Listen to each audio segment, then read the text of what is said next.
Afternoon, folks. Hope you're doing well. This is a quick blurb about another book that I'm excited about. I recently picked up a copy of John Edward Hasse's Beyond Category, The Life and Genius of Duke Ellington.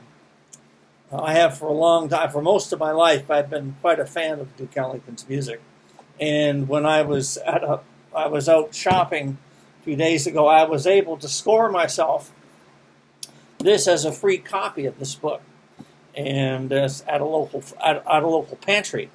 And I've been reading it. I've started making. I go monthly to this particular food pantry, and every time I go, I take this book and read a few pages. It's been very interesting so far. I haven't gotten very far because I'm only reading basically a few pages once a month. But there's a marvelous passage here that I think I'm quite excited about because it has to do with varied restatement of material. And this is on page 38. This is talking about Ellington's early career as he started out as a pianist. I'll read basically the whole paragraph.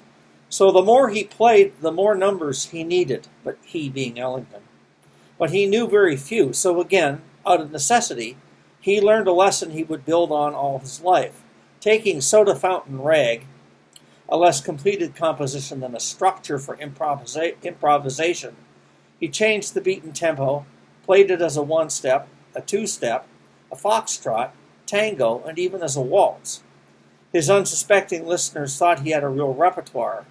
Later, Soda Fountain Rag would show up again as part of Ellington's Oklahoma Stomp of 1929 and Swing Session in 1937.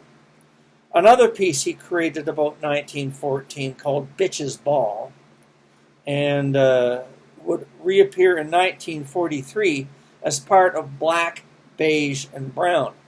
These recyclings, as musicologist Mark Tucker has observed, typified one of Ellington's most fundamental principles of composition, reusing older material in new contexts. Not only just examples of thriftiness, Ellington's reworkings can also be seen as part of black artists' tradition of signifying, as Henry Louis Gates describes it, and that commenting on previous versions but adding ironic, subtle twists, creating repetition with a signal difference. And God, I love repetition. God, I love variation. God, I love restating things in slightly different ways. And I figured as much. I've noticed a lot of this in Ellington's music, as well as Monk's music. Ellington and Monk, of course, being my two absolute favorite jazz composers. So it's nice to hear about that in this book. Anyway, having a fun afternoon after a morning of boring paperwork. I've recently finished my composition for the day. I reported on this, and now I'm going to go do a little bit more reading in another source, and then do some practicing, and then I will that'll be it for my day. Anyway, I just thought I wanted to tell you this. This person's book is called Beyond Category: The Life and Genius of Duke Ellington by John Edward Hasse.